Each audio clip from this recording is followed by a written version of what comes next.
Lecture 4 এ সবাইকে আবারো স্বাগতম। আসসালামু আলাইকুম। আমরা লেকচার 4 এ মূলত দুটি টাইপ নিয়ে আলোচনা করব। কি কি?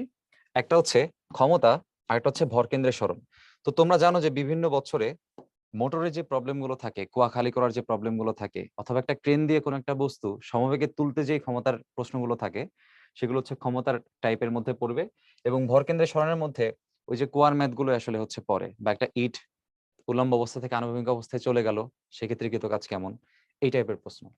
তো এক্ষেত্রে দেখা যায় যে এমসিকিউ এর মধ্যে গুচ্ছ, কৃষি গুচ্ছ, রাজশাহী ইউনিভার্সিটি, জাহাঙ্গীরনগর, চট্টগ্রাম ইউনিভার্সিটি এবং খুলনা ইউনিভার্সিটিতে বিগত বছরে এই টাইপগুলো থেকে প্রশ্ন এসেছে, এবং ইম্পর্টেন্সের ভিত্তিতে আমরা এটাকে 3 স্টার ইম্পর্টেন্স দিয়েছি। এখন চলো আমরা একটু দেখি ক্ষমতা বলতে আসলে আমরা কি জানি। তোমরা সবাই জানো যে ক্ষমতাকে হচ্ছে আমরা এরকম পি দ্বারা প্রকাশ করি, যাকে আমরা বলতে পারি কাজ বাই সময়। এখন দেখো, এটা যদি আমরা একটা ইকুয়েশন বলতে পারি, বললাম। এখন দেখো, কাজের বদলে আমরা আবার কি বলতে পারি, F into S divide by টি।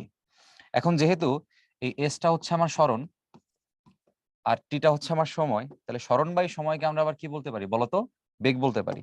তাহলে এখানে আমরা কি লিখতে পারি, সরণ বাই সময় হচ্ছে বেগ, তাহলে এফ ইন্টু ভি। তার মানে আমার ক্ষমতার আর একটা ইকুয়েশন দাঁড়াচ্ছে P equals to F into V. So P equals to W by T একটা equation, P equals to F into V আর একটা ইকুয়েশন। তবে এক্ষেত্রে মনে রাখতে হবে, যখন কর্মদক্ষতার প্রবলেমগুলো আমরা দেখি, ধরে নাও তোমাকে একটা মোটর দিয়ে দিছে, সেই মোটরের একটা ইনপুট ক্ষমতা তোমাকে বলে দিছে। হ্যাঁ, তো সেই ইনপুটে যেটা লেখা থাকে বা মোটরের গায়ে যেটা লেখা থাকে যে 1000 ওয়াট ক্ষমতার একটি মোটর, বাস্তবে কিন্তু বিভিন্ন কারণে, সিস্টেম লসের কারণে 1000 ওয়াট থেকে আসলে 1000 ওয়াটই পাওয়া যায় না। বিভিন্ন কারণে শক্তি নষ্ট হয় বা ক্ষমতা নষ্ট হয়, এবং আলটিমেটলি তুমি 1000 ওয়াট থেকে সম্ভবত হয়তো তুমি 950 ওয়াট পেতে পারো, তুমি 900 ওয়াট পেতে পারো, তুমি 800 ওয়াট পেতে পারো। তো কতটুকু তুমি অ্যাকচুয়ালি পাবা সেটা ডিপেন্ড করে তার কর্মদক্ষতার উপরে। সো ধরো সেটা হচ্ছে পি ইনপুট, কতটুকু বলা থাকে প্রদত্ত ক্ষমতা আসলে কতটুকু। এখন মোটরে যদি কর্মদক্ষতা ইটা হয়, অর্থাৎ ইটা পার্সেন্ট যদি সে তোমাকে ইফেক্টিভলি কাজ দিতে পারে, তাহলে আউটপুটটা কত হয় এটা আমরা জানি। আউটপুটটা হয় হচ্ছে সূত্র কি, এটা equals to P output by P input into 100%।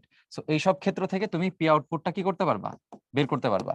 এখন পি আউটপুটের উপরে আমি কেন বেশি ফোকাস দিচ্ছি, তার মূল কারণ হচ্ছে, খেয়াল করো, এই একটা মোটর সে যদি কখনো 100% ইফেক্টিভ না হয়, তাহলে যতটুকু বলা আছে ততটুকু সে ডেলিভারি আমাকে দিতে পারবে না। সে যতটুকু আমাকে ডেলিভারি দিবে, অর্থাৎ আউটপুট ক্ষমতা তুমি আসলে যতটুকু পাবা, তোমার কিন্তু আউটপুট ক্ষমতা দিয়েই এই কাজ বাই সময় বা বল গুণ বেগ এটা হিসাব করতে হবে। তো এই ক্ষেত্রে বলে রাখা ভালো, আমাদের এই যে বেগ, এটা হচ্ছে আমাদের সমবেগ অথবা ধ্রুববেগ। আচ্ছা, চলো পরবর্তীতে আমরা একটু বিষয়গুলো দেখি। এখন দেখো, ছোট্ট একটা প্রশ্ন এখানে আছে, কি বলছে, একটি মোটর একটি 120 মিটার গভীর কূপ থেকে 5 মিনিটে 400 কেজি পানি উত্তোলন করতে পারে। যখন এই উত্তোলন শব্দটা দেখবা, অথবা দেখবা যে পানি উঠাইতে হবে বা উত্তোলন করতে হবে, তখন ওই অনেকেই চিন্তা করো যে ভাই, কাজের মান আমি বুঝি না, কখন এমজিএইচ করতে হয় আর কখন হচ্ছে আমি mgh/2 করব, ভাই এটা আমি বুঝি না। যাদের এরকম কনফিউশন আছে, আজকে ইনশাল্লাহ তোমাদের কনফিউশন ক্লিয়ার হবে। খেয়াল করে দেখো, এখানে বলছে পানি উত্তোলন। পানি উত্তোলন বললে যেই গভীরতা বলবে, এক্স্যাক্টলি সেই গভীরতা দিয়ে তোমাকে সরাসরি ম্যাথটা করতে হবে। ওটাকে আর অর্ধেক করা যাবে না, কিছুই করা যাবে না। তার মানে এখানে আসলে এটা আমরা লিখবো না, আমরা কি লিখবো, এমজিএইচ। এখন খেয়াল করো, এটা হচ্ছে কৃতকাজের অ্যামাউন্ট, আমাকে সময় বলে দিচ্ছে 5 মিনিট, তাহলে সময় হচ্ছে 5 মিনিট। তো আমরা মিনিটে এখানে নিতে পারবো না, সেকেন্ডে নিতে হবে। তার মানে 5 × 60 দ্যাট ইজ 300 সেকেন্ড। সো ক্ষমতা আসলে কত হবে দেখো, ক্ষমতা এককগুলো সব হচ্ছে হর্স পাওয়ারে দিছে বা অশ্ব ক্ষমতায় দিছে। তাহলে আমার ক্ষমতাটা কত হবে, কাজ বাই সময়, কাজের মানটা হচ্ছে কত, এমজিএইচ ডিভাইডেড বাই সময়। সময় হচ্ছে আমাদের এখানে বলা আছে, তার সাথে আমরা একটা কাজ করব একটু পরে, 746 দ্বারা সেটাকে হচ্ছে ভাগ দিব। তো চলো ম্যাথটা করি। এম এর ভ্যালু বলছে দেখো 400 কেজি, সো এটা হচ্ছে আমার এম এর ভ্যালু। সো এম এর ভ্যালু 400, জি এর মান আমরা জানি 9.8, এইচ এর মান বলছে 120, আর টাইমটা বলছে 300 সেকেন্ড। এইখানে যেটা আসবে আমার, সেই ক্ষমতাটা আসবে হচ্ছে ওয়াটে। চলো আমরা দেখে নিই এটা কত আসে।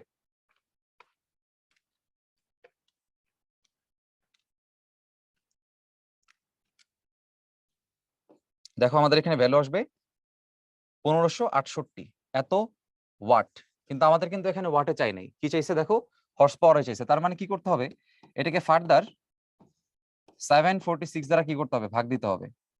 কারণ আমরা কি জানি যে 1 হর্স পাওয়ার মানে হচ্ছে 746 ওয়াট। সেটা দ্বারা যদি আমি ভাগ দেই, চলো দেখি কত আসে। আমাদের আনসার আসবে 2.10 অথবা 2.1 হর্স পাওয়ার।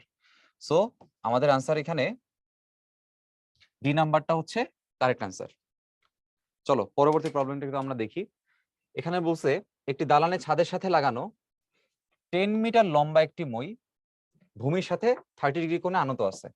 আচ্ছা, এখানে মইয়ের দৈর্ঘ্যটা বলে দিচ্ছে 10 মিটার, ঠিক আছে ফাইন। এখন দেখো 68 কেজি ভরের একটি ব্যক্তি 12 কেজি ভর, তার মানে মোট ভরটা কত খেয়াল করো। আমরা বলতে পারি মোট ভর হচ্ছে 68 প্লাস 12 কত হবে, 80 কেজি। বলছে এত সেকেন্ডে, তো টি এর মানটা এখানে বলে দিছে, ওই ব্যক্তি কত ওয়াট ক্ষমতা প্রয়োগ করেছে। তাহলে আমরা এই ম্যাথটা যদি করতে চাই, দেখো মইটা হচ্ছে ভূমির সাথে 30 ডিগ্রি কোণ আনত আছে। তার মানে আমি বলতে পারি যে আমার এরকম একটা মই আছে এবং এই মইটা ভূমির সাথে 30 ডিগ্রি কোণে আনত আছে। দেখো মইয়ের লেন্থ বলে দিচ্ছে যে এত মিটার লম্বা একটা মই, তাহলে মইয়ের এই লেন্থটা হচ্ছে 10 মিটার।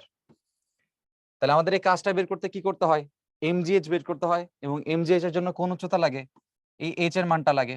তাহলে এইচ এর মানটা আমরা কিভাবে বের করব, এইচটা জানি না, অতিভুজটা এখানে হচ্ছে আমরা জানি সেটা কত 10 মিটার। তাহলে এইচ বাই 10 কত হবে, লম্ব বাই অতিভুজ, লম্ব বাই অতিভুজ কত হবে sin 30। সো এখানে এইচ এর মানটা দেখো কত আসে, 10 তো 10ই, sin 30 মান হচ্ছে হাফ, তো এইচ এর মান আসবে তোমার 5 মিটার। ফাইন, এখন আমরা এইচ এর মানটাও এখানে বের করে নিচ্ছি। আমাদের এখানে কি বলছে আর কত ক্ষমতা প্রয়োগ করছে। এখন কত ক্ষমতা প্রয়োগ করছে সেটা বের করতে আমাদের কি করতে হবে, ক্ষমতা equals to work by time. তাহলে এখানে কৃত কাজ হচ্ছে এমজিএইচ আর টাইম হচ্ছে টি, বাস এখানে মান বসাই দিলেই তোমার আনসারটা এখানে চলে আসবে। তাহলে চলো করে ফেলি। এম এর মান হচ্ছে 80, জি এর মান 9.8, এইচ এর মান 5 আর টি এর মান বলছে 19.6। এটা মোটামুটি ক্যালকুলেটর ছাড়া করা যাবে। কিভাবে দেখো, এখানে 9.8 19.6 এর মধ্যে যাবে দুইবার, এখানে 2 8 এর মধ্যে যাবে 40 বার। তার মানে এখানে 40 টাইমস 5, তার মানে কত আসতেছে অ্যান্সার 200। তার মানে আমার অ্যান্সার আসবে 200 ওয়াট, যেহেতু আমাদের ক্ষমতার একক হচ্ছে ওয়াট। তার মানে আমাদের এ হচ্ছে কারেক্ট অ্যান্সার। এবার খেয়াল করে দেখো, এটা একটা সহজ প্রশ্ন। একটি মোটরের ক্ষমতা বলে দিছে, অর্থাৎ পি এর ভ্যালু, এরপর সময় বলে দিছে 4 মিনিট। সেক্ষেত্রে কৃত কাজের পরিমাণ বের করতে বলছে। তা আমরা কি জানি, আমরা জানি যে ক্ষমতা হচ্ছে কাজ বাই সময়। তার মানে কাজ যদি আমাকে কখনো বের করতে বলে, কাজের মান কি হবে, ক্ষমতা গুণ সময়। এখন দেখো ক্ষমতা বলছে 60 ওয়াট, 16 ওয়াট, টাইম বলছে 4 মিনিট। 4 মিনিট কিন্তু আমরা নিতে পারবো না, আমাদের কিসে নিতে হয়, অবশ্যই সেকেন্ডে নিতে হয়। তাইলে 4 মিনিট ইন্টু 60 সেকেন্ড। সো এখানে আমাদের অ্যান্সার কত আসে, আমরা যদি একটু গুণ করে দেখি, এখানে তোমার গুণ করলে আসবে হচ্ছে 16 ইন্টু 4 6 64 424, তার মানে কত আসবে 240। এখন এটাকে তোমার জাস্ট সিম্পলি গুণ করে ফেলবা, খাতায় গুণ করে ফেললে তুমি অ্যান্সার পেয়ে যাবা। আমরা এখানে ক্যালকুলেটরে করে ফেলি। তো আমাদের এখানে অ্যান্সার আসতেছে 3840 জুল। তার মানে আমাদের এখানে অপশন যদি আমরা চেক করি, আমরা দেখতে পেলাম আমাদের বি নাম্বার হচ্ছে কারেক্ট অ্যান্সার। আচ্ছা, এবার খেয়াল করো, খুলনা ইউনিভার্সিটিতে 19-20 সালে আসা একটা প্রশ্ন, তুলনামূলক সহজ একটা প্রশ্ন। কি বলছে, 100 কেজি ভরের একটি বস্তুকে, তার মানে এম এর মান দিয়ে দিছে, ক্রেনের সাহায্যে 10 সেন্টিমিটার পার সেকেন্ড বেগে ছাদের উপর উঠালে ক্রেনের ক্ষমতা কত ওয়াট। দেখো ক্ষমতার মান চাইছে এখানে। আমরা জানি যখনই বেগ রিলেটেড কোনো একটা ইনফরমেশন দেয় এবং তোমার কাছে ক্ষমতা চাওয়া হচ্ছে, তার মানে তুমি ইকুয়েশন বুঝতেছো, পি ইকুয়ালস টু কি হবে, এফ ভি হবে। এখন দেখো তোমার কাছে ক্ষমতা চাইছে, তো এফ এর মানটা আসলে কই থেকে পাবো, এখানে এম দিয়ে দিছে বা ভর দিয়ে দিছে। তো ক্রেন যখন বস্তুকে উঠাবে, তখন বস্তু তো আসলে তোমার এমজি বল নিচের দিকে অভিকর্ষজ বল ফিল করবে, তাহলে ক্রেনও তো আসলে তাকে তো কতটুকু ফোর্স দিবে বলো তো, ক্রেনের ফোর্স ওই এমজির অ্যামাউন্টই হবে। তাইলে ক্রেনের যে ফোর্স সেটা হচ্ছে এমজি, আর ভি এর মান তো এখানে বলে দিছে 10 সেন্টিমিটার পার সেকেন্ড। তো এই ভি এর মানটা কিন্তু আমরা এখানে ইউজ করতে পারবো না সেন্টিমিটার পার সেকেন্ডে, কারণ কি মিটার পার সেকেন্ডে আমাকে নিতে হবে। তাহলে সেন্টিমিটারকে মিটারে নিলে কত আসবে? 0.1 মিটার পার সেকেন্ড। এখন তুমি এই মানটা বসাবা 0.1। এম এর মান দেখো কত বলছে 100, জি এর মান 9.8, আর এখানে মান আছে 0.1। এই যে তুমি দেখতে পাচ্ছ এই যে একটা শূন্য আর এই যে দশমিকের পর 1, এটা এটার দ্বারা নাই হয়ে যাবে। তাহলে এখানে কি থাকে? 10 থাকে, আর এখানে কি থাকে? 9.8 থাকে। তাহলে দুইটা গুণ হলে কত হবে? 98। তার মানে আমাদের অ্যান্সার হবে 98 ওয়াট। চলো পরবর্তী প্রবলেমটা একটু দেখি। এখানে যে প্রথম প্রবলেমটা আছে একদম জ্ঞানমূলক একটা প্রশ্ন। দেখো কি বলছে, প্রতি সেকেন্ডে 746 জুল কাজ করার সক্ষমতা কি বলে। তা আমরা একটু দেখি। ক্ষমতা সমান হচ্ছে কাজ বাই সময়। এখন খেয়াল করো, আমি যদি প্রতি সেকেন্ডে বলি, আমাদের এই যে কাজের যে এককটা, এখানে কাজের একক কি? জুল, আর সময়ের একক কি? সেকেন্ড। তার মানে ক্ষমতার একক তোমরা যেমন জানো যে ক্ষমতার একক হচ্ছে ভাইয়া 1 ওয়াট, একইভাবে এই ওয়াটকে আমরা কি বলতে পারি? Joule per second. 1 joule per second. তাহলে 1 জুল পার সেকেন্ড এখানে আসলে কি বোঝাচ্ছে? 1 জুল পার সেকেন্ড বোঝাচ্ছে 1 সেকেন্ডে 1 জুল কাজ হয় অথবা কাজ সম্পাদিত হয়। তার মানে 1 সেকেন্ডে 1 জুল কাজ সম্পাদিত হওয়া মানে 1 জুল পার সেকেন্ড, আর 1 জুল পার সেকেন্ড মানে হচ্ছে 1 ওয়াট। তোমার কাছে বলছে কি দেখো 746 জুল কাজ করতে হবে। তাহলে আমি কি বলতে পারি? আমি বলতে পারবো 746 জুল পার সেকেন্ড। আর আমরা কি জানি? জুল পার সেকেন্ড যেই কথা, ওয়াট সেই কথা। তার মানে এটাকে আমি বলতে পারি 746 ওয়াট। আর 746 ওয়াটকে আসলে আমরা কি বলি? 1 হর্স পাওয়ার বলি। তবে এটাকে আমরা বলবো 1 হর্স পাওয়ার অথবা অশ্ব ক্ষমতা। তার মানে আমার এখানে অ্যান্সার হবে অশ্ব ক্ষমতা। চলো পরেরটা দেখি।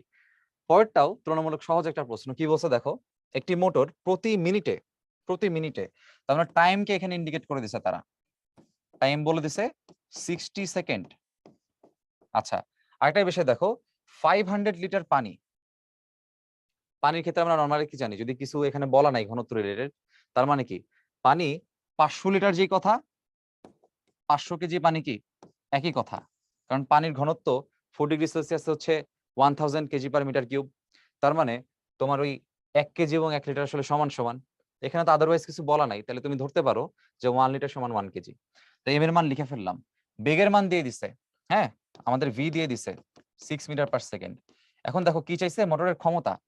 আমরা কি জানি? ক্ষমতা মানে হচ্ছে কাজ বাই সময়। এখন এখানে কাজ বের করার জন্য তোমাকে বেগ দিয়ে দিছে। যখন তোমার এই মোটরটা পানিটাকে একটা নির্দিষ্ট বেগ দিচ্ছে, তার মানে সে আসলে পানিকে একটা গতিশক্তি দিতে পারতেছে। এবং পানিকে সে যখন গতিশক্তি দিছে, সেটাও কিন্তু এক ধরনের কৃত কাজ। কারণ তোমরা জানো কাজ শক্তি উপপাদ্য থেকে যে কৃত কাজ সমান গতিশক্তির পরিবর্তন। তার মানে কাজের বদলে আমি কি লিখতে পারি? Half MV square. আর নিচে আমার আছে হচ্ছে টি। এবার সুন্দর করে এখানে মান বসাই দাও। দেখো এখানে কি বলছে, এম এর ভ্যালু হচ্ছে 500, এখানে ভি এর ভ্যালু আছে হচ্ছে 6 স্কোয়ার, ভি স্কোয়ার ভ্যালু, টি এর মান এখানে বলা আছে 60 সেকেন্ড। তো খুব সুন্দর এখানে কাটাকাটি করা যাচ্ছে। দেখো এখানে আমরা যদি 0 এবং 0 বাদ দেই এখানে, তাহলে এই 6 স্কোয়ারের ভিতরে একবার যাবে, শুধুমাত্র 6 থাকবে। আর এখানে এই 2 এবং এই 6 কাটা গিয়ে আবার 3 থাকবে। তার মানে কি 50 টাইমস 3। তো 50 টাইমস 3 ভাইয়া কত হয়? 150। একক কি লিখবো? বের করতেছি আমরা কি ক্ষমতা, তাহলে একক কি হবে? ওয়াট। 150 ওয়াট। তাহলে দেখো সি নাম্বার হচ্ছে এখান থেকে আমাদের অ্যান্সার।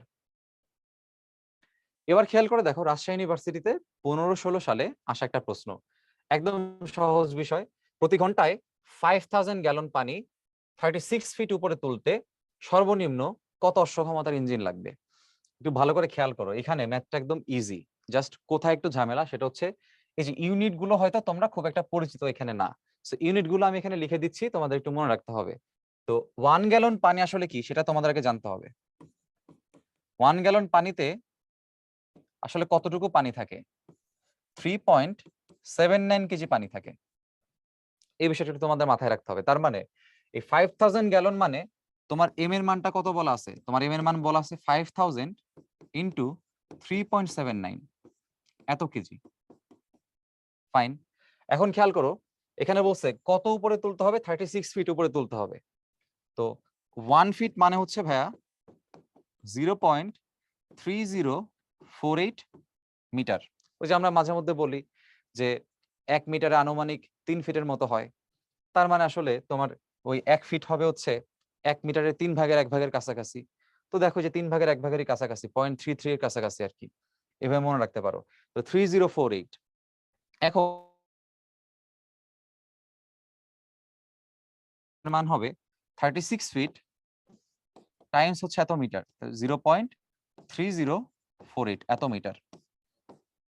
আচ্ছা, এইচ এর মান বের করে ফেলছি, এম এর মান বের করে ফেলছি, ম্যাথ এখানে শেষ। কিভাবে দেখো, কত অশ্ব ক্ষমতার ইঞ্জিন লাগবে এটা তারা বলছে, এবং এখানে সময় বলে দিছে প্রতি ঘন্টায়, মানে টি বলে দিছে। তাহলে টিটা কত বলছে ভাই? টি বলছে 3600 সেকেন্ড। তাহলে চলো ম্যাথটা করে ফেলি। ক্ষমতা হবে কাজ বাই সময়, কাজের মান হবে mgh ডিভাইড বাই টি। এখন মান বসাও। এম বলছে হচ্ছে 5000 ইন্টু 3.79, জি এর মান 9.8, আর এইচ এর মান হচ্ছে 36 into 0.3048 divided by time. Time এখানে বলছে 3600। এখন একবারে যদি আমরা এখানে হিসাব করি, তাহলে আমাদের এখানে ওয়াটে হচ্ছে তোমার অ্যান্সারটা আসবে। তাহলে আমরা প্রথমে ওয়াটে একটু অ্যান্সারটা নিয়ে আসি। 5000 into 3.79 into 9.8 into 36 into 0.3048 divided by 3600। তো তোমার এখানে অ্যান্সার আসবে হচ্ছে 566.044। এখন এটা কিন্তু ভাইয়া তোমার ওয়াটে আসছে, তোমার কি চাইছে আবারও খেয়াল করে দেখো। এখানে জিজ্ঞাসা করছে কত অশ্ব ক্ষমতার ইঞ্জিন লাগবে, তার মানে এটাকে তোমার আবার 746 দ্বারা ভাগ করতে হবে। তো তুমি 746 দ্বারা ভাগ করে আমরা একবার এখানে অ্যান্সারটা লিখবো, 566.044 746 এত হর্স পাওয়ার আসবে। একটু ভাগ করে দেখো কত আসে। দেখো আমাদের অ্যান্সার আসে 0.75 হর্স পাওয়ার। এখন এখানে অপশন চেক করে দেখো, 0.75 হর্স পাওয়ারের কোনো ইউনিট এখানে নাই বা কোনো অপশন এখানে নাই, কিন্তু খেয়াল করে একটা অপশন দেওয়া আছে কোনোটিই নয়। তার মানে এখানে অ্যান্সারটা হবে কোনোটিই নয়। এবার চলো পরের প্রবলেমটা সলভ করি। দেখো, এটা আসলে প্রবলেম সলভ করার কিছু নাই, জ্ঞানমূলক একটা প্রশ্ন। এক অশ্ব ক্ষমতা মানে আমরা আসলে কি জানি, 746 ওয়াট। সরাসরি এ হচ্ছে আমাদের অ্যান্সার। তো এই সহজ প্রশ্নটাই কিন্তু অনেকবার আসছে, এখানে হয়তো সবগুলো লেখাও নাই, কিন্তু দেখা যায় বিভিন্ন জায়গায় এই প্রশ্নটা চলে আসে, খুব সহজ বাট আসে। এবার দেখো এই প্রশ্নটা বেশ মজার। কি বলছে, একটি মোটরের ক্ষমতা 1000 কিলোওয়াট, যার প্রতি ধাপে 10% ক্ষমতা নষ্ট হয়। 2 ধাপ শেষে কার্যকর ক্ষমতা কত হবে? একটু বোঝার চেষ্টা করো। ধরে নাও তোমার কাছে 100 টাকা আছে এবং সামহাউ তোমার থেকে মনে করো এই 10% টাকা খরচ হয়ে গেছে। 10% খরচ হলে তোমার কাছে আছে কত? তোমার কাছে আছে হচ্ছে 90% আছে। তাহলে 100 টাকার 90% হচ্ছে তোমার কাছে সবসময় অবশিষ্ট থাকে। তো প্রত্যেক ধাপে তোমার কাছ থেকে হচ্ছে 10% খরচ হয়ে যায়, এভাবে চিন্তা করো। তাইলে 90% অবশিষ্ট থাকা মানে কি 100 ইন্টু 0.9, তাহলে 100 ইন্টু 0.9, এই 90% অবশিষ্ট মানে 0.9। তাহলে 0.9 সাথে গুণ করলে এটা হবে 90 টাকা। এখন খেয়াল করো, এটা হচ্ছে এক স্টেপে, ফার্স্ট স্টেপে। এখন 90 টাকা থেকে যদি আমি আবার সেকেন্ড স্টেপ চিন্তা করি, তোমার সেকেন্ড স্টেপেও 10% খরচ হবে, তাহলে তোমার অবশিষ্ট থাকবে কত?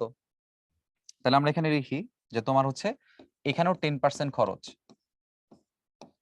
এখানেও তোমার 90% অবশিষ্ট থাকবে, তার মানে 0.9 অবশিষ্ট। তাহলে দেখো তো কতটুকু তোমার অবশিষ্ট থাকবে।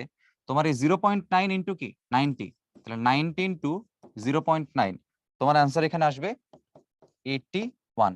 তোমার ফাইনাল আসবে অ্যান্সার হচ্ছে 81 টাকা। এখন দেখো, এখানে কেউ যদি খুব ভুল করতা, তাহলে কোথায় ভুল করতা? তুমি চিন্তা করতা যে ঠিক আছে আমার 2 ধাপে, দেখো এটা একটা ধাপ, এটা আরেকটা ধাপ। প্রথম ধাপে 10% খরচ, দ্বিতীয় ধাপে 10% খরচ, তার মানে ভাই আমার মোট খরচ হইতেছে কত? 20%। তাহলে 100 টাকা থেকে আপনি 20 বাদ দিয়ে দেন, তাহলে 80 টাকা থাকবে। কিন্তু খেয়াল করে অ্যাকচুয়াল অ্যান্সার কিন্তু কত? 81 টাকা। তার মানে তোমার এখানে কিন্তু অ্যান্সারটা ভুল হইতো যদি তুমি সরাসরি 2 স্টেপ হিসাব করতে যাইতা। এই জিনিসটা হচ্ছে এই ম্যাথের ক্ষেত্রেও কাজে লাগাইতে হবে। তোমার ক্ষমতা অবস্থা এখানে 1000 কিলোওয়াট, যার প্রতি ধাপে 10% ক্ষমতা নষ্ট হয়। তাহলে প্রথম ধাপে যে 10% ক্ষমতা নষ্ট হয়, আমার অবশিষ্ট আছে কত? 90% আছে। তাহলে 90% থাকলে তুমি গুণ দাও 90% ইন্টু 1000 কিলোওয়াট। তো তোমার এখানে আনসার কত আসবে? 90% হচ্ছে 0.9, তাহলে 1000 কিলোওয়াট হয়ে যাবে 900 কিলোওয়াট। এবার 900 কিলোওয়াটের পরে তুমি আবারও কি কত গুণ দিবা? যতটুকু আছে আবারও তোমার 90% আছে চিন্তা করতে হবে। তার মানে এখানেও তুমি 0.9 দ্বারা গুণ দিবা। তাহলে 0.9 দ্বারা গুণ দিলে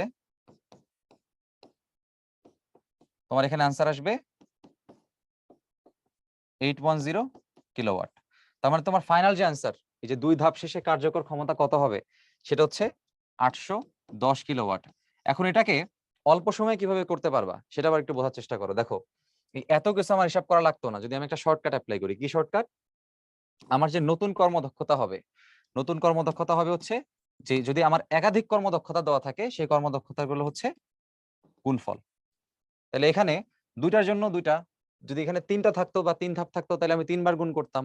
তাহলে এখানে খেয়াল করো, এটা 1 ইনটু এটাটা কি বোঝাইতেছে? প্রত্যেক ধাপেরটা বোঝাইতেছে। তাহলে আমার এখানে প্রত্যেক ধাপে 10% ক্ষমতায় নষ্ট হইতেছে। এখন কতটুকু নষ্ট হয় সেটা তো আর কর্মদক্ষতা না। তাহলে আমার প্রতি ধাপের কর্মদক্ষতা কত? প্রতি ধাপের কর্মদক্ষতা 90%। কর্মদক্ষতা যদি 90% হয়, এটাকে আমরা কি লিখতে পারি? 0.9। এটাকে তুমি এখানে শর্টে বসাই দাও। তাহলে 0.9 ইন্টু 0.9, এখানে গুণফল আসবে 0.81। তার মানে তুমি যদি এখান থেকে বুঝতে পারতা এটার মান এখানে কত আসতেছে 0.81, 81 আসলে কি বুঝাইতেছে? 81% বুঝাইতেছে। তাহলে তোমার আউটপুট ক্ষমতা এখানে কত হইতো? আউটপুট ক্ষমতা হইতো ইনপুট ইনটু ইটা। তাহলে তোমার এটা হচ্ছে 0.81 আর তোমার ইনপুট হইতেছে কত বলছে? 1000 কিলোওয়াট। তো তোমার সরাসরি এখানে অ্যান্সার আসতো 810 কিলোওয়াট। তো এটা হচ্ছে তোমার শর্টকাটের জন্য তোমরা চিন্তা করতে পারো।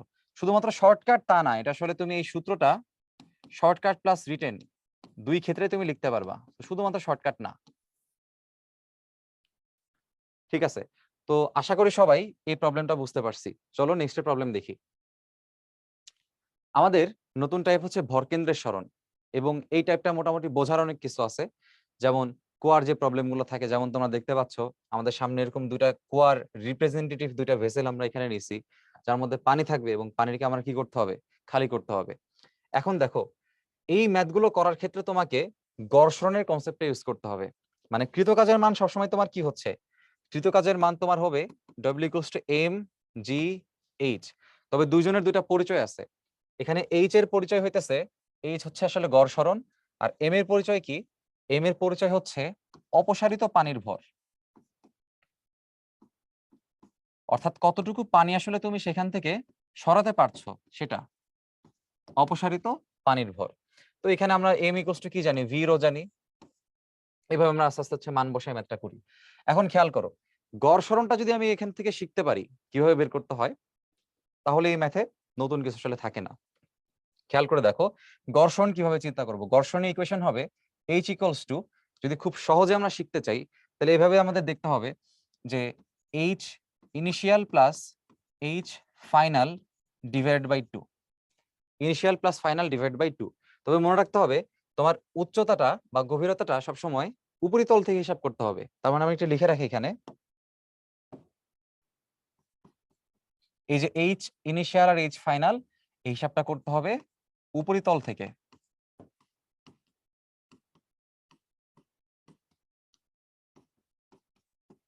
আচ্ছা, এবার খেয়াল করে দেখো, আমার ধরে নাও এখানে পানির লেয়ারটা হচ্ছে প্রথম অবস্থায় এখানে ছিল। অর্থাৎ আমরা বলতেছি এখানে যে আমার এই কুয়াটা একদম পানিপূর্ণ ছিল। এরপর মনে করো এই কুয়াটাকে আমি পানি এতটুকু নামাই ফেলছি, অর্থাৎ কিছু পরিমাণ পানি অপসারণ করছি। তো নিয়ম কি? আগের কেস দেখবা, পরের কেস দেখবা। কুয়া খালি করার আগে দেখবা, পরে দেখবা। আগের কেসে পানি যেখানে ছিল ওইটা হচ্ছে তোমার H ইনিশিয়াল, পরের কেসে পানি যেখানে আছে সেটা হচ্ছে তোমার H ফাইনাল। এবং এই মানটা কই থেকে হিসাব করবো ভাই? মানটা সবসময় উপরিতল থেকে হিসাব করব। তো আমরা একটু পরের এক্সাম্পলে এই উপরিতল থেকে কিভাবে হিসাব করতে হয় সেটা এখন দেখব। চলো দেখি। প্রথম যে আমাদের টাইপ সেটা হচ্ছে সম্পূর্ণ কুয়া খালি করতে।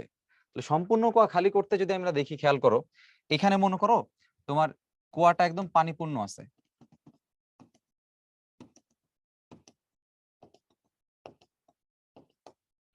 এই কুয়াটাকে আমরা কি করব, একদম খালি করে ফেলবো, যেহেতু এখানে বলছে সম্পূর্ণ কুয়া খালি করতে। তাহলে সম্পূর্ণ কুয়া খালি করার ক্ষেত্রে আমরা ধরে নেই আমাদের এই টোটাল যে উচ্চতাটা আছে, আমাদের এই টোটাল উচ্চতার মান ধরে নেওয়া হচ্ছে, বা টোটাল যে গভীরতা আছে গভীরতার মান ধরে নেওয়া হচ্ছে এল। এখন আমাদের বলছিলাম যে ইনিশিয়ালি পানিটা কোথায় থাকে, সেটা হচ্ছে এইচ ইনিশিয়াল। এখন তুমি চিন্তা করো, এখানে তো আসলে পানিটা নাই, তাহলে পানিটা গেছে কই, সব পানি শেষ। তাহলে পানির এই উপরের লেয়ারটা আস্তে আস্তে নামতে নামতে নামতে নামতে নামতে নামতে কোথায় চলে গেছে বলতো, একদম নিচে চলে গেছে, মানে আর নিচে কোনো পানি নাই। যেহেতু পানি নাই, তাহলে আমার এইচ ফাইনালটা কোথায়, একদম নিচে। আচ্ছা, এখন আরেকটা কথা বলছি, হিসাব করতে হয় সবসময় কই থেকে, দেখো উপরিতল থেকে হিসাব করতে হবে। তাহলে খেয়াল করো, এখানে উপরিতল থেকে হিসাব করতে হবে। আমি পানির লেয়ার তো উপরিতলেই আছে, তাই না, এটা হচ্ছে আমার উপরিতল, পানির লেয়ার উপরেই আছে। তাহলে তার সরণ কত, সরণ অবশ্যই শূন্য হবে। মানে ধরে নাও এখান থেকে আমি হচ্ছে দৌড় দিব, এখান থেকে দৌড় দিলে সামনে কতটুকু গেলাম এটা হচ্ছে কেউ একজন আমাকে মেপে দিবে। এখন এখান থেকে দৌড় শুরু করতে হবে, আমি এখানে দাঁড়ায় আছি, তাহলে আমার অতিক্রান্ত সরণ আসলে কত, বা আমার সরণ আসলে কত, শূন্য হবে না, অবশ্যই শূন্য হবে। আচ্ছা, তাহলে এখানে খেয়াল করে দেখো, এই সরণটা হবে হচ্ছে 0, আর এই সরণটা কত দেখো, উপরিতল থেকে হিসাব করতে হবে। একদম এই সরণটা কোথায় নেমে গেছে, টোটাল কুয়ার গভীরতা, অর্থাৎ টোটাল এল পরিমাণ সে নেমে গেছে। তাহলে এইখানে এই এল এর মানটা আসলে কত হবে বলতো, আমরা এখানে থেকে বের করতে পারি। আমরা দেখছিলাম যে এইচ এর মানটা হবে H initial plus H final divide by 2। তাহলে এইচ ইনিশিয়ালটা আসলে কত, ইনিশিয়ালটা 0, আর ফাইনালটা কত, ফাইনালটা হচ্ছে একদম টোটাল এল, টোটাল দৈর্ঘ্য আমরা এখানে ইউজ করছি। তাহলে ফাইনালের মানটা হচ্ছে টোটাল এল। তার মানে কি হবে, এখানে এইচ এর মান হবে L/2। হোপফুলি সবাই বুঝতে পারছি। তার মানে এখানে যদি আমার এই কার্যকর সরণ অথবা গড় সরণ অথবা ভরকেন্দ্রের সরণ, অনেক নামে ডাকা যায়, এটার মান এখানে কত আসতেছে, L/2। তাহলে আমাকে যদি কখনো বলে সম্পূর্ণ কুয়া খালি করতে কৃত কাজ কত, তাহলে এই ক্ষেত্রে আমার কৃত কাজের মান হবে mgh, আমরা জানি, কিন্তু h এর মানটা হচ্ছে L/2 হবে, mg/L/2। আমাদের এই নিচের লাইনটা যেন খুব সুন্দর করে মনে থাকে। আচ্ছা, এবার চলো পরবর্তী কেসটা দেখি। পরবর্তী কেসে আমরা এখানে দেখাচ্ছি যে সম্পূর্ণ কুয়াকে অর্ধেক খালি করতে হবে। তার মানে ধরে নাও তোমার এই কুয়াটা সম্পূর্ণ পানি ভর্তি অবস্থায় আছে, এটাকে তোমার কি করতে হবে ভাই, অর্ধেক খালি করতে হবে। আচ্ছা, তাহলে ধরো আমার কুয়াটা এখানে অর্ধেক আছে।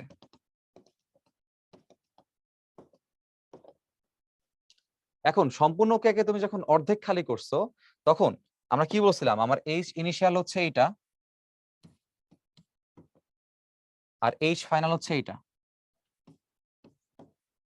এখন হিসাব কতটুকু নিতে হয় দেখো ভাই, আমরা জানি যে আমার এই টোটাল মানটা হচ্ছে এল, কিন্তু এই নিচের থেকে উপরে কতটুকু হিসাব সেটা কিন্তু আমার এই এইচ ইনিশিয়ালের মান না, উপরিতল থেকে হিসাব করতে হবে।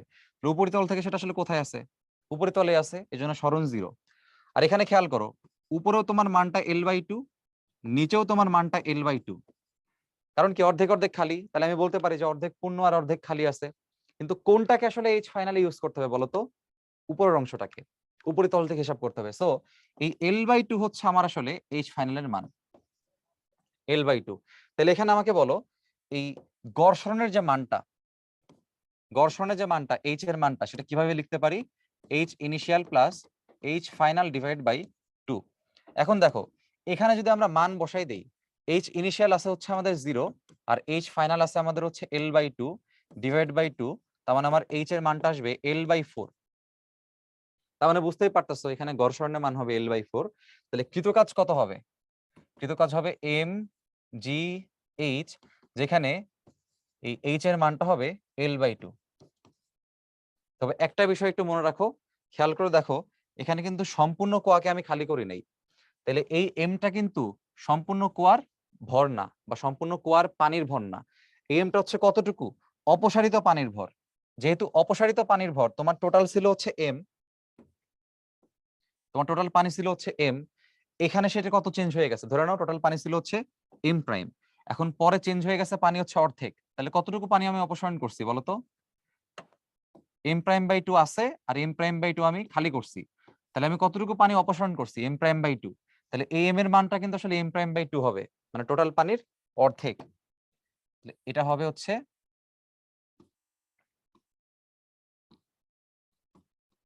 মোট পানির অর্ধেক। আচ্ছা, এবার চলো আমরা পরবর্তী প্রশ্নটা দেখি। এবার বলছে দেখো, অর্ধেক কুয়া সম্পূর্ণরূপে খালি করতে হবে, তার মানে আমার কুয়াটা এখানে অর্ধপূর্ণ অবস্থায় আছে।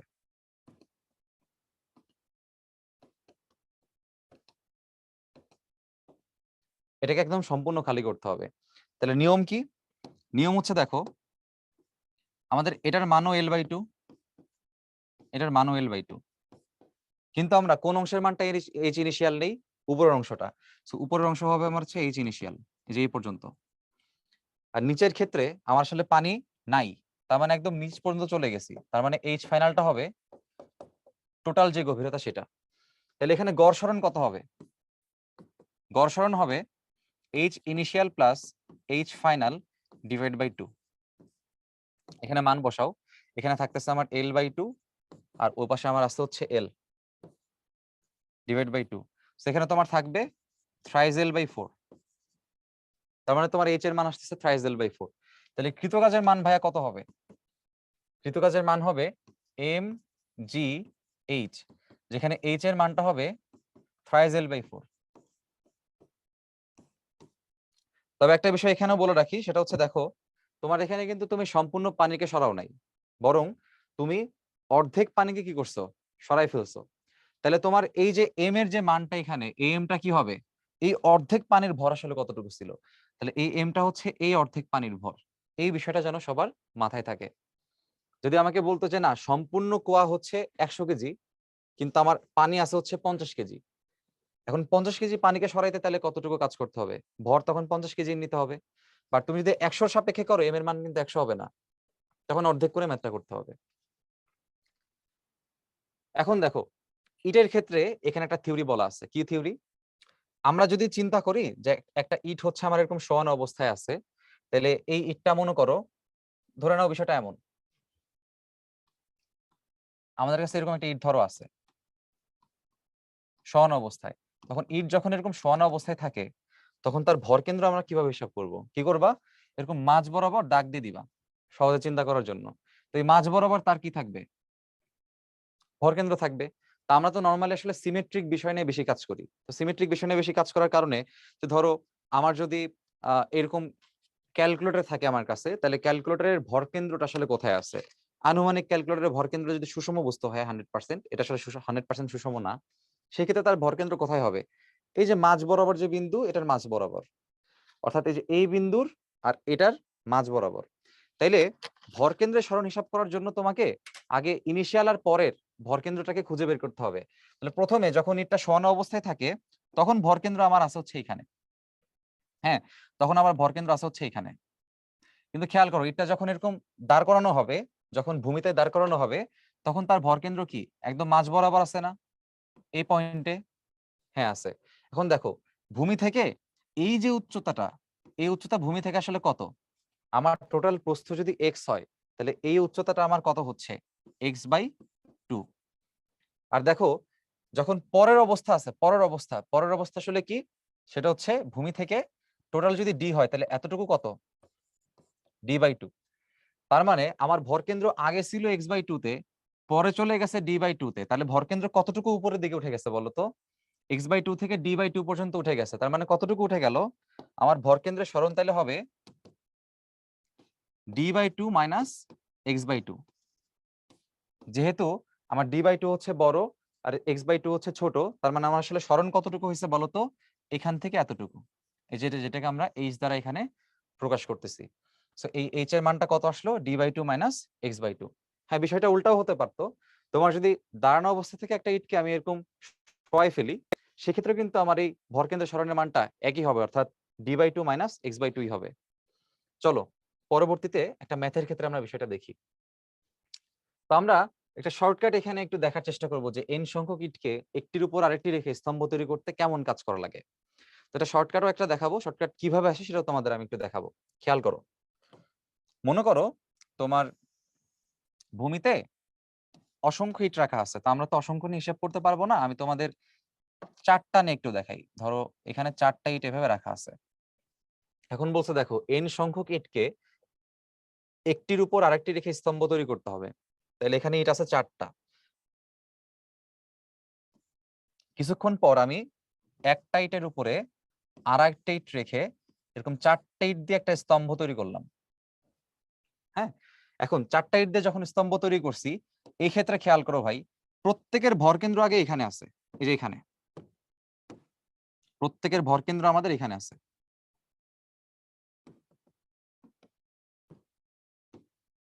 এখন খেয়াল করে দেখো, যখন আমি স্তম্ভ তৈরি করে ফেলছি তখন কিন্তু প্রথম যে ইট, ধরে নাও এখান থেকে যে কোনো ইটকে তুমি যদি চুজ করো, সেই ইটের ভরকেন্দ্র আর প্রথম ইটের ভরকেন্দ্র আসলে একই জায়গায় আছে, দেখো একই উচ্চতায় আছে। কিন্তু দ্বিতীয় ইটের ভরকেন্দ্র কিন্তু আসলে ভাই একই জায়গায় নাই। তাহলে কি করা যায় দেখো, দ্বিতীয় ইটটা কতটুকু উঠছে একটু খেয়াল করি। আমরা যদি এই টোটাল উচ্চতাটাকে বলি হচ্ছে h, তাইলে এই অর্ধেকটুকু আসলে কত হবে? অর্ধেকটুকু হবে h/2। এখন দেখো এই h/2, এখানে আমার h/2 আছে, আমার আবার এখানেও h/2 আছে। তাইলে এই কতটুকু ভরকেন্দ্রে সরণ হয়েছে দেখো তো, h/2 আর h/2 মিলে কতটুকু হয়েছে? h হয়ে গেছে। একটা অর্ধেক আপেল মিলে কি হয়ে গেছে? কমপ্লিট আপেল হয়ে গেছে। তাহলে টোটাল হচ্ছে দ্বিতীয় যে আমার ইটটা আছে, দ্বিতীয় ইটের জন্য সরণ কতটুকু হয়েছে? একটা h, তাই না? আচ্ছা, তাহলে দেখো প্রথম যে ইটটা আছে, আমরা বলতে পারি যে ফার্স্ট যে ইটটা আছে, ফার্স্ট ইটের জন্য আমার সরণ h1, সেটা হচ্ছে 0। কারণ কি, আমার প্রথম যে ইট তার ভরকেন্দ্র আর এখানে ভরকেন্দ্র সেম। কিন্তু দ্বিতীয় যে ইটটা আছে আমার সেকেন্ড ইট, তার জন্য আমরা সরণ চিন্তা করলাম ধরো h2। সেই সরণটা কত দেখো, দ্বিতীয় ইটের জন্য এই সরণটা হচ্ছে কতটুকু উঠছে? h পরিমাণ উঠছে। তাহলে আমি এখানে লিখে রাখলাম শুধুমাত্র h।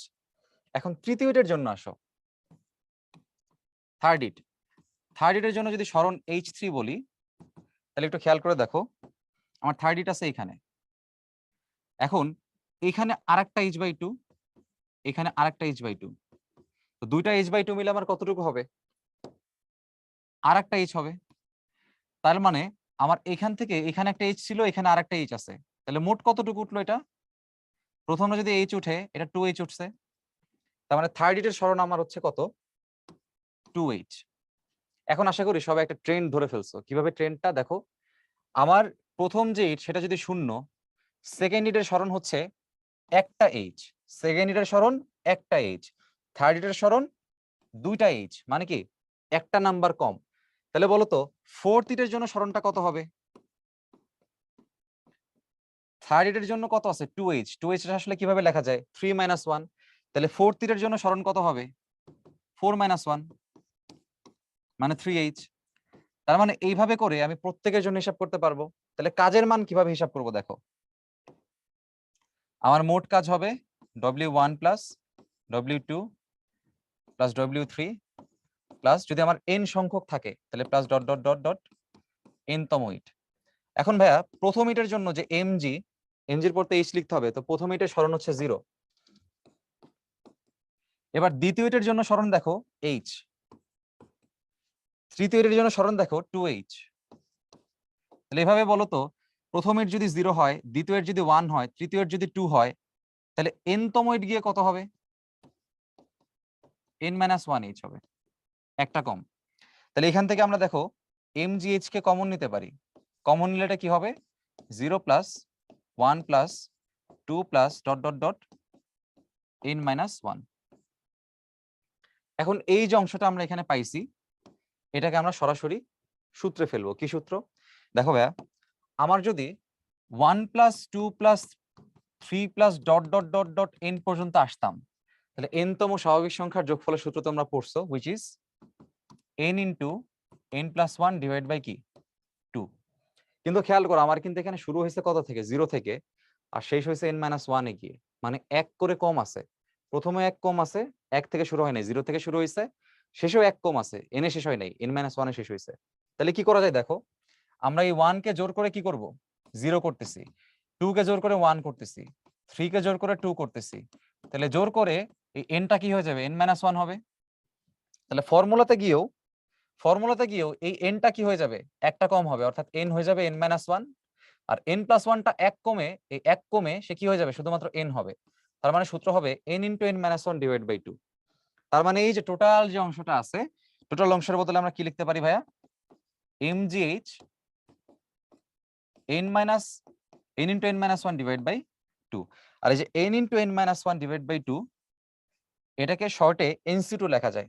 এই জন্য আমরা এটাকে লিখতে পারবো mgh ইন্টু nc2। তোমাদের ক্যালকুলেটরে এই কম্বিনেশনটা করা আছে, ক্যালকুলেটর একটা বাটন আছে, সরাসরি তুমি nc2 সরাসরি করে ফেলতে পারবা।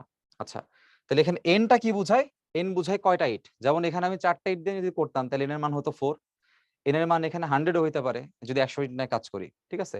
তাহলে আমাদের কাজের ইকুয়েশন হবে হচ্ছে mgh ইন্টু nc2। ওকে, চলো এবার নেক্সট টাইপে চলে যাওয়া যাক। চলো এই প্রশ্নটা আমরা একটু দেখি। ঢাকা ইউনিভার্সিটিতে 16-17 সালে আসা একটা প্রশ্ন। কি বলছে দেখো, একটি পানিপূর্ণ কুয়ার গভীরতা 12 মিটার এবং ব্যাস বলছে 1.8 মিটার। তো আমরা এখান থেকে এই মানগুলোকে একটু লিখে রাখি। দেখো গভীরতা বলছে 12 মিটার আর ব্যাস বলছে হচ্ছে 1.8 মিটার। সো ব্যাস থেকে আমরা ব্যাসার্ধটা বের করতে পারবো অর্ধেক করলে। ব্যাসার্ধ কত আসবে, 0.9 মিটার। ফাইন। এখন দেখো 24 মিনিটে বলছে, তার মানে টি এর মান হবে 24 × 60 সেকেন্ড। আর কটাকে পানি শূন্য করছে বলছে, ঠিক আছে, পাম্পের ক্ষমতা কত সেটা চাইছে। আচ্ছা, খেয়াল করে দেখো প্রত্যেকটা এককে এখানে হচ্ছে হর্স পাওয়ারে আছে, তার মানে তোমাকে 746 দ্বারা এটা ভাগ করতে হবে। এখন দেখো আমরা এখানে লিখলাম যে আমাদের পাওয়ার হচ্ছে W/T। এখন W এর মানটা আসলে এখানে কত, mgh লিখবো নাকি h/2 লিখবো? দেখো আমরা যখন পড়ছিলাম, একটু আগে যখন আমরা পড়ছিলাম, আমরা একদম সম্পূর্ণ কুয়া খালি করতে কি করছিলাম দেখো তো, L/T ইউজ করছিলাম, অর্থাৎ তোমার যে টোটাল যে লেন্থটা বা টোটাল যে গভীরতাটা তাকে কি করছিলাম, অর্ধেক করছিলাম। তাহলে এই ম্যাথেও আমাকে কি করতে হবে, এই টোটাল যে গভীরতাটাকে আমাকে বলছে তাকে অর্ধেক করতে হবে, তার মানে mgh/2। আচ্ছা, এখানে 10 মান দ্বারা ভাগ দিব। এখন m এর মানটা একটু আলাদা করে লিখতে হবে। তাহলে খেয়াল করো দেখো, m এর মান আমরা জানি m = v/ρ। যেহেতু কুয়া হচ্ছে দেখতে সিলিন্ডারের মতো হয়, একটা কুয়া দেখতে যেহেতু সিলিন্ডারের মতো হয়, এজন্য আমার আয়তনটা কত হবে, πr² h, তার সাথে রোটা আমাকে গুণ করতে হবে। সো এখানে m এর মানটা আমি একটু বসাই।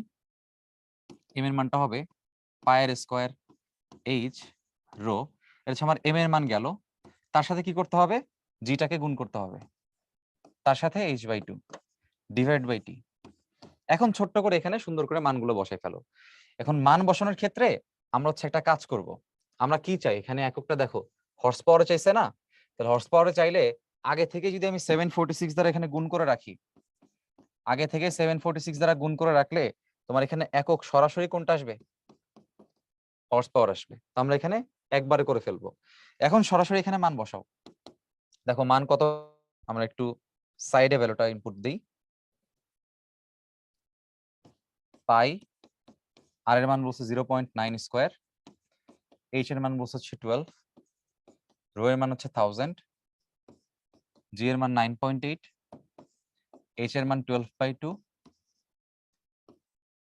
টাইম এর মান বলছে 24 × 60, আর এখানে 746।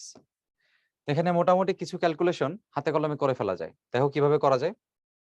আমার এখানে কত আছে, এটা ধরো 2, 12 এর মধ্যে কয়বার যাবে, 6 বার যাবে, এটা হচ্ছে 6। এই 6 আবার 60 এর মধ্যে কয়বার যাবে, 10 বার যাবে। এরপর এখান থেকে 0 আর এখান থেকে 0 বাদ যাবে। এরপর দেখো 12 আবার 24 এর মধ্যে 2 বার যাবে। এই 2 আবার উপর যে 100 আছে 100 এর মধ্যে কয়বার যাবে, 50 টাইমস যাবে। তাহলে এখানে আমার আলটিমেটলি কি থাকে, উপরের ভ্যালুটা ডিভাইড বাই কি 746। এখন এটা একটু ছোট্ট করে ক্যালকুলেশন করে ফেলো। এই ক্যালকুলেশন করে আমরা দেখি আমাদের অ্যান্সারটা কত আসে।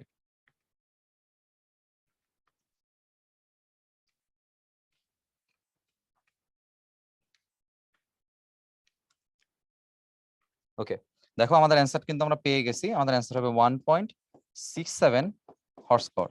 তো এবার অপশন চেক করে দেখো, আমাদের অপশনের মধ্যে প্রথমটা হচ্ছে কারেক্ট। এবার চলো আমরা পরবর্তী প্রশ্নটা একটু দেখে নিই। দেখো পরবর্তী প্রশ্ন আমাদের বলছে একটি মোটরের ক্ষমতা 500 ওয়াট, যার ক্ষমতা কর্মদক্ষতা 80%।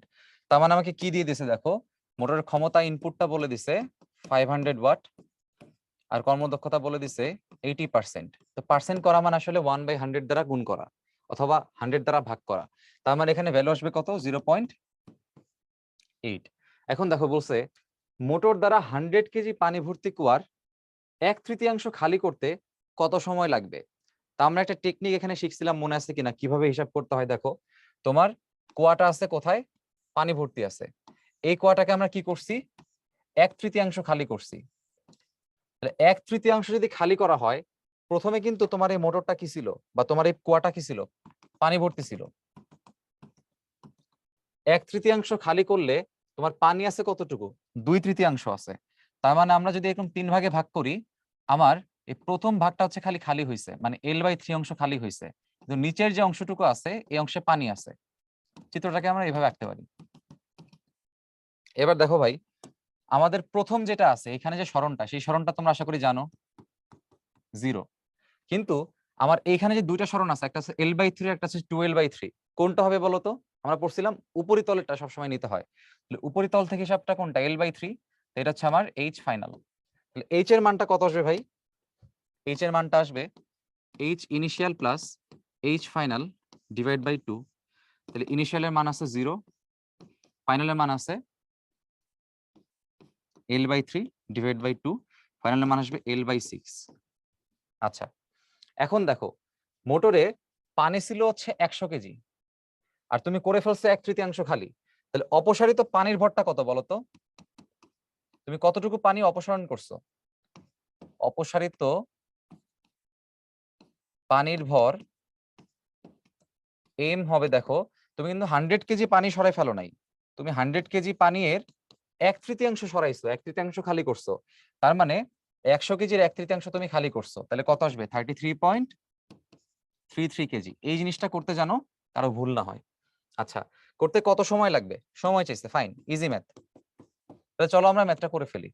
এখন আমরা জানি আমাদের ইকুয়েশনটা কি, ইকুয়েশন হচ্ছে P ইকুয়ালস টু W/T। আমাদের লাগবে টাইম, টাইম ইকুয়ালস টু কি হবে, W/P হবে। এখন P এখানে কোন Pটা ইউজ করবা ভাইয়া, তোমার মোটরটা 500 ওয়াট গায়ে লেখা থাকলেও বা বলে দিলেও তোমার কিন্তু তার কর্মদক্ষতা মাত্র 80%। তাহলে মোটরে কিন্তু 500 ওয়াট কাজে লাগবে না, কতটুকু কাজে লাগবে সেটা বের করে নাও। তাহলে আমরা জানি সরাসরি যদি করতে চাই, P আউটপুটটা হচ্ছে ইটা ইনটু P ইনপুট, এভাবে করে ফেলবা, তোমার সময় বাঁচবে। তাহলে ইটার মান হচ্ছে 0.8 আর ইনপুট হচ্ছে এখানে 500 ওয়াট। তো এখানে আনসার আসবে 400 ওয়াট। তোমার কিন্তু অ্যাকচুয়ালি 400 ওয়াটটাই আসলে কাজে লাগবে।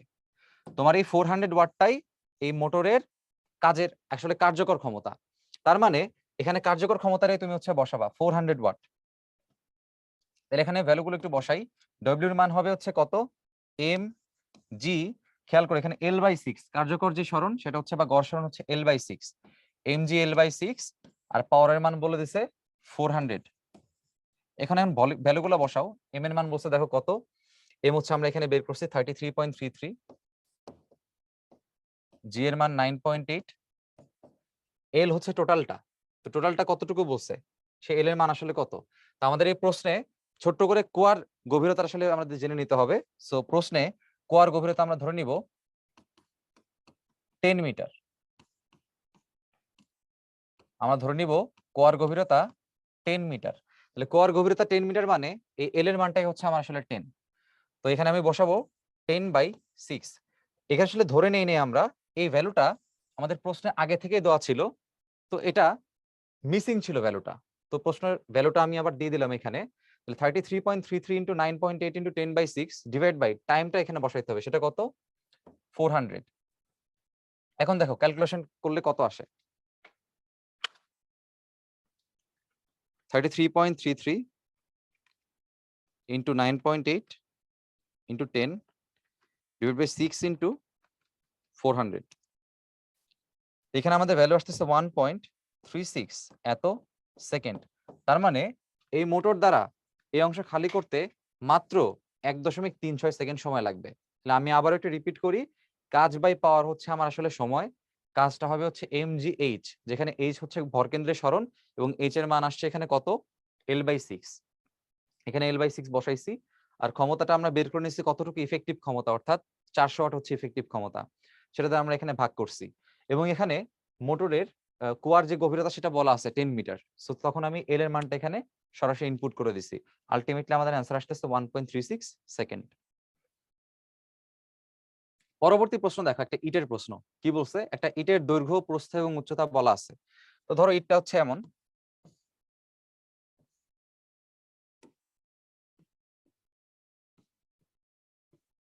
তো ইটের দৈর্ঘ্য যেটা, ধরে নাও আমাদের এটা হচ্ছে ইটের দৈর্ঘ্য, কত বলা আছে, 0.24 মিটার।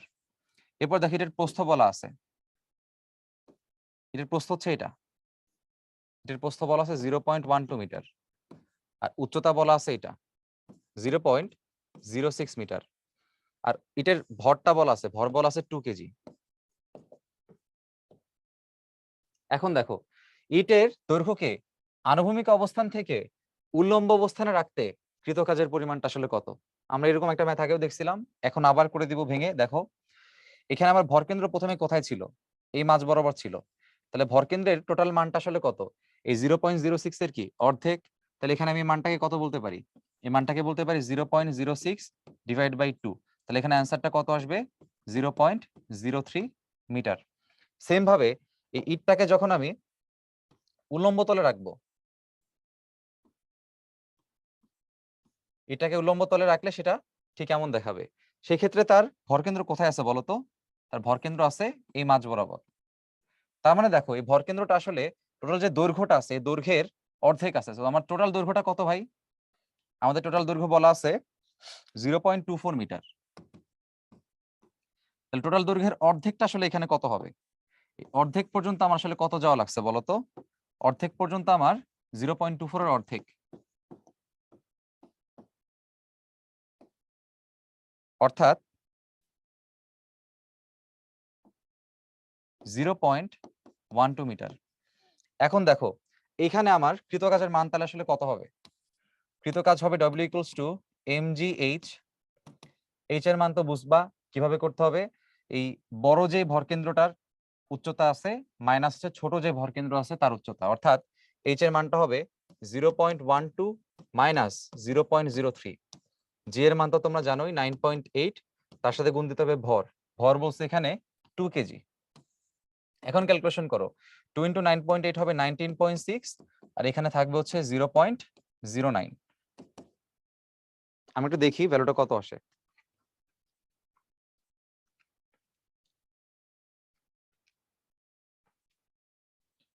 1.764 জুল। তার মানে আমাদের এখানে অ্যান্সার হবে 1.764 জুল, অর্থাৎ সি নাম্বার হচ্ছে আমাদের এখানে অ্যান্সার। এবার দেখো আমরা যে থিওরিটা প্রমাণ করছিলাম একটি ইটের উপর রেখে আরেকটা ইট রেখে যে কৃতকাজ, সেই প্রশ্নটা এখানে আবার দিয়ে দিছে। তা আমরা এখানে সরাসরি সলভ করব। দেখো কি পরিমাণ কাজ করতে হয় ইটের ক্ষেত্রে সেটা আমরা জানি, একটির উপরে আরেকটি রেখে যখন স্তম্ভ তৈরি করতে হয় তখন কৃতকাজের মান হয় mgh ইন্টু nc2। এবং এই nc2 কে কিভাবে লেখা হয় সেটা আমরা দেখাইছিলাম, mgh n into n-1 divide by 2। তাহলে এখানে সরাসরি মান বসায় দাও ভাই। তবে মনে রাখবা এখানে এম, এইচ এগুলো হচ্ছে প্রতিটি ইটের ক্ষেত্রে হিসাব, প্রতিটি ইট অথবা একটি ইটের জন্য হিসাব। তার মানে এমটা হচ্ছে একটি ইটের ভর, এইচ হচ্ছে একটি ইটের উচ্চতা। এখন এখানে মান বসাও, দেখো এম এর মান বলছে এখানে কত, 2 কেজি। তো এম এর মান হচ্ছে 2, জি এর মান 9.8 এবং উচ্চতা হচ্ছে 0.06। কয়টা ইট রাখছে এখানে, 10টা ইট। তার মানে এন এর মানটা হচ্ছে আমাদের 10। তার মানে 10 ইন্টু 10-1 মানে 9 ডিভাইড বাই 2। এখন দেখো কাটলে সুন্দর করে এখানে 5 চলে আসতেছে। তাহলে এখানে আনসারটা কত আমরা একটু করে দেখি।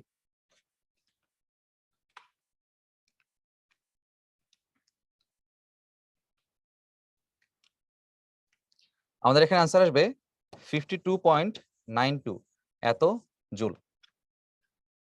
আচ্ছা তার মানে খুব অল্প সময়ের মধ্যে আমরা এই টাইপের প্রবলেম সলভ করতে পারবো। আচ্ছা, এবার দেখো একটি সিলিন্ডারের ভর 2 কেজি, যার ব্যাসার্ধ এবং উচ্চতা এখানে আমাদের বলা আছে। একে উল্লম্ব অবস্থান থেকে আনুভূমিক অবস্থানে রাখতে কৃত কাজ কত? প্রথমে আমরা একটা সিলিন্ডারটা আঁকার চেষ্টা করি। আমাদের সিলিন্ডারটা কেমন হবে? ধরো আমাদের সিলিন্ডারটা হচ্ছে এমন আছে। এখন একে কি করছে? একে উল্লম্ব অবস্থান থেকে আনুভূমিক অবস্থানে রাখছে। তো সিলিন্ডার যখন আনুভূমিক অবস্থায় থাকবে তখন সে এই অবস্থায় আছে। তাহলে বলো, উল্লম্ব এবং আনুভূমিক অবস্থানে রাখতে যে কৃত কাজ, সেই কৃত কাজের সূত্রটা আমরা আগেই দেখছি, W = mgh, যেখানে h হচ্ছে কি ভরকেন্দ্রের উল্লম্ব সরণ। h হচ্ছে আমাদের ভরকেন্দ্রের উল্লম্ব সরণ। আমাদের ভরকেন্দ্রের সরণ আমরা বলছি ঠিক আছে, বাট মনে রাখবো এই সরণটা অবশ্যই উল্লম্ব হতে হবে। এখন দেখো m এর মানটা আসলে কত? m বলে দিচ্ছে 2 কেজি। তো তুমি সরাসরি এখানে মানটা ইনপুট করো। m এর মান হচ্ছে 2, g এর মান 9.8। এখন দেখো ভরকেন্দ্র প্রথমে কোথায় ছিল? ভরকেন্দ্র ছিল প্রথমে এই দুইটার মাঝ বরাবর, এখানে ছিল। তাহলে এই মাঝের অংশটা আসলে কত? টোটাল দৈর্ঘ্যের অর্ধেক। টোটাল দৈর্ঘ্য কত বলা আছে? উচ্চতা বলা আছে 6 মিটার। তার মানে আমার আসলে এইটুকু আসলে কত আছে বলতো? এইটুকু আছে 6 মিটারের অর্ধেক, অর্থাৎ 3 মিটার। আর এখানে তাকাই দেখো, এইখানে ভরকেন্দ্রটা কোথায় আছে? এখানে আছে। তাহলে দেখো ভরকেন্দ্রের উল্লম্ব সরণ কতটুকু হয়েছে? ভরকেন্দ্রের উল্লম্ব সরণ হচ্ছে এক্স্যাক্টলি কার? ব্যাসার্ধের সমান, তাই না? তাহলে এখানে এই মানটা হচ্ছে ব্যাসার্ধের সমান। তাইলে ব্যাসার্ধের মানটা আসলে কত ভাইয়া? ব্যাসার্ধের মানটা হচ্ছে বলা আছে প্রশ্ন, দেখো 3 মিটার। তাহলে এখানে একটা বিষয় দেখো, খুব মজার প্রশ্ন। তোমার উচ্চতা যেটা ছিল সেটা হচ্ছে 6 মিটার, তার অর্ধেক হচ্ছে 3 মিটার। আবার ব্যাসার্ধ নিয়ে আসলে সেই ব্যাসার্ধটা কত হয়? 3 মিটারই হয়। তার মানে কি তোমার আগের ভরকেন্দ্র আর পরের ভরকেন্দ্র ভূমির সাপেক্ষে একই অবস্থানে আছে। তাহলে ভরকেন্দ্রের সরণ কতটুকু হয়েছে? একই অবস্থানে যদি কেউ থাকে, সরণটা আসলে কতটুকু হয়? 0 হয়। তাহলে এখানে আমরা কি করতে পারি? সরণ কি হবে? পরেরটা মাইনাস আগেরটা, অথবা আগেরটা মাইনাস পরেরটা, কারণ দুইটাই তো আসলে একই। তাহলে আমি এখানে কি লিখবো? 3 - 3। তার মানে এখানে অ্যান্সার আসবে কত? এখানে যাই থাকুক না কেন, যেহেতু 3 - 3 হচ্ছে 0, তার মানে আমার অ্যান্সারও হবে 0 জুল। এই প্রশ্নটা বেশ সুন্দর। তোমাকে যখন এরকম প্রশ্ন দিবে, অবশ্যই আদি এবং শেষ ভরকেন্দ্র বের করে তার উল্লম্ব সরণ দিয়ে ম্যাথটা করতে হবে। আচ্ছা, এবার দেখো এই প্রশ্নটাও বেশ সুন্দর। কি বলছে? 10 মিটার উচ্চতার একটি নগণ্য প্রস্থের 2 কেজি ভরের লোহার দণ্ড খাড়া অবস্থা থেকে ভূমিতে পড়ে গেলে কত কৌণিক বেগে ভূমিকে আঘাত করবে? দেখো আমার এটা হচ্ছে ভূমি। ভূমিতে একটা কি রাখা আছে?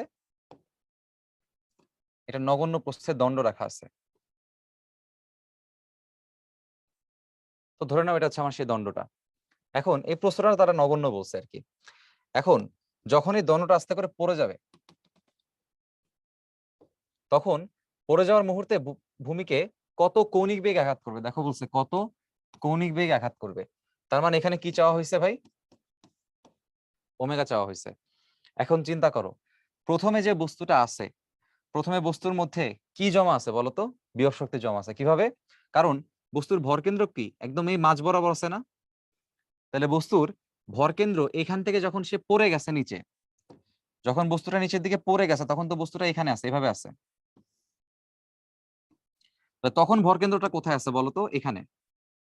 তাহলে ভরকেন্দ্র কতটুকু নামলো দেখো তো?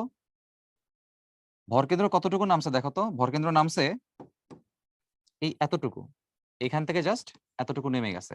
তো টোটাল আমার যে লেন্থ সেটা হচ্ছে 10 মিটার। আমাদের টোটাল লেন্থ হচ্ছে 10 মিটার। কিন্তু আমার ভরকেন্দ্রের সরণ কত এখানে? ভরকেন্দ্রের সরণ হচ্ছে h, which is 10/2, that is 5 metre. আচ্ছা, তো এই বিষয়টা মনে রাখতে হবে। তাহলে আমরা জানি যে কৃত কাজ সমান কি?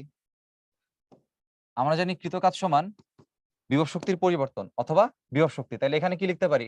W = mg ইন্টু ভরকেন্দ্রের সরণ। তাহলে ভরকেন্দ্রের সরণ কতটুকু? ভরকেন্দ্র এখান থেকে এখানে চলে আসছে।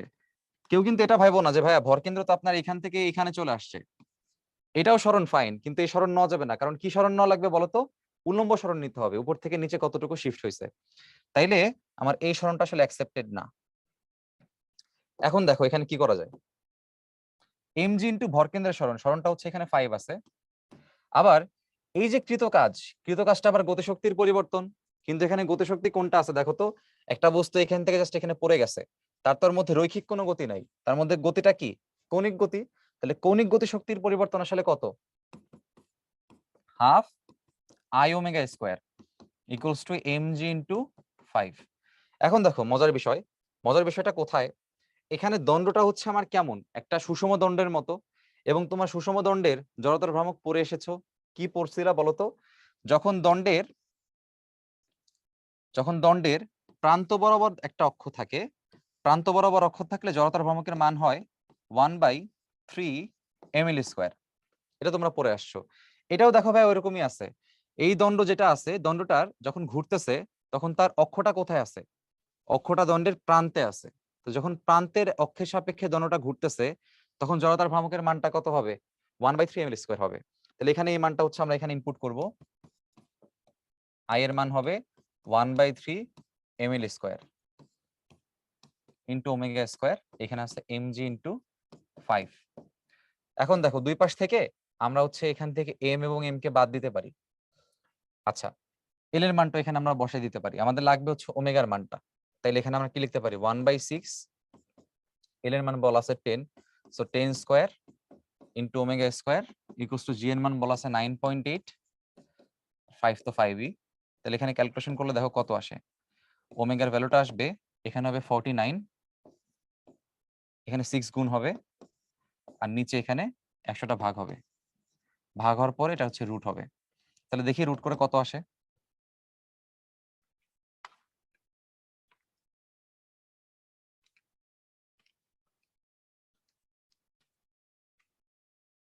ওদের অ্যান্সার আসবে 1.7146 অথবা 715। একক কি হবে ভাইয়া? কৌণিক বেগের একক। কৌণিক বেগের এককটা কি? Radian per second. অবশ্যই একক লিখতে হবে। আচ্ছা, হোপফুলি এই প্রবলেমটা আমরা বুঝতে পারছি। এখন চলো নেক্সট একটা প্রবলেম দেখি। এটা বেশ একটা মজার সমস্যা। একটি কূপের পানির গভীরতা বলে দিচ্ছে 20 মিটার। কূপের উপর আনুভূমিক দণ্ড থেকে ঝুলন্ত একটি চেইনের নিচের প্রান্তে বালতি সংযুক্ত রয়েছে। চেইনের প্রতি মিটারের ভর হচ্ছে 2 কেজি। পানি ভর্তি বালতির ভর হচ্ছে 10 কেজি। তো বালতি ভর্তি পানি তুলতে কৃত কাজ কত? দেখো কিভাবে চিন্তা করতে পারো। তোমার কূপটা মনে করো এরকম আছে, আর কূপের পানি মনে করো হচ্ছে এই পর্যন্ত আছে।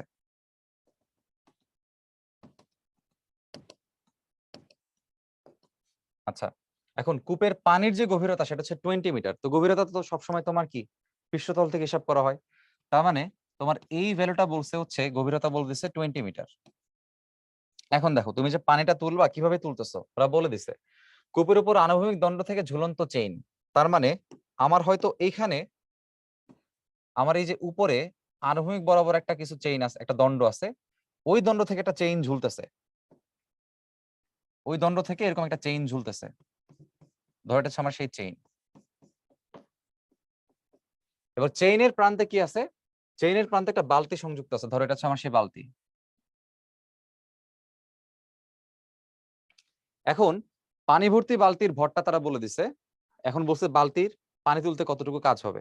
তাহলে কাজের মানটা আমরা কেমন হিসাব করতে পারি বলো? এখানে ভাই কাজ দুইজনের জন্য আলাদা আলাদা হিসাব করতে হবে।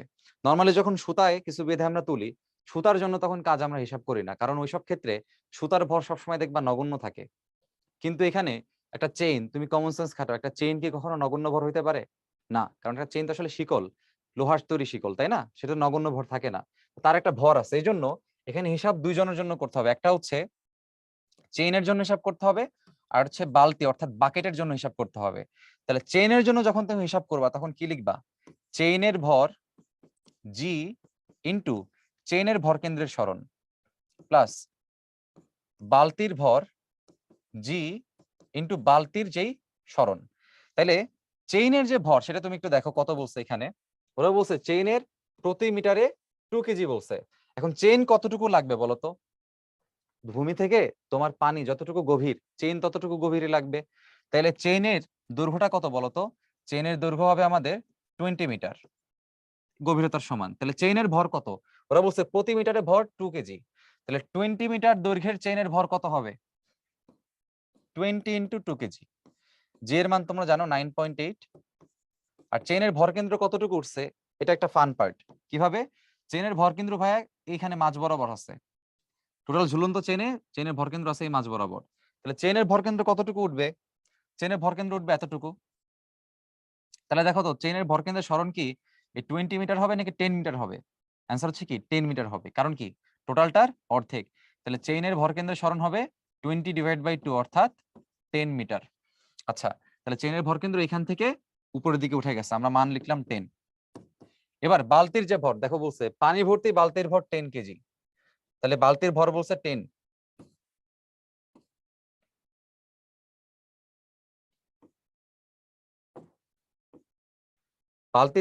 বালতির ভর বলছে এখানে 10, জি এর মান 9.8। দেখো এবারে বলছে বালতির যে সরণটা লাগবে, বালতির সরণ কতটুকু? বালতি আছে কোথায়? এখানে আছে। তাহলে বালতি আসলে কতটুকু উঠছে বলো তো? এইখান থেকে একদম কমপ্লিটটাই উঠছে। তাহলে বালতির ভরকেন্দ্রের সরণ আসলে কতটুকু হইলো? Total 20 metre. এই জন্য বালতির ভরকেন্দ্রের সরণ হবে টোটাল 20 মিটার। সেখানে আমাকে 20 লিখতে হবে। এখন এখানে ক্যালকুলেশন করো, দেখো কত আসে। এটা হচ্ছে 400 ইন্টু 9.8, আর এখানে আসতেছে হচ্ছে তোমার 200 ইন্টু 9.8। তাহলে এখানে 400, এখানে হচ্ছে 200, তাহলে 600 ইন্টু 9.8। এখন ক্যালকুলেশন করলেই হয়ে যাবে।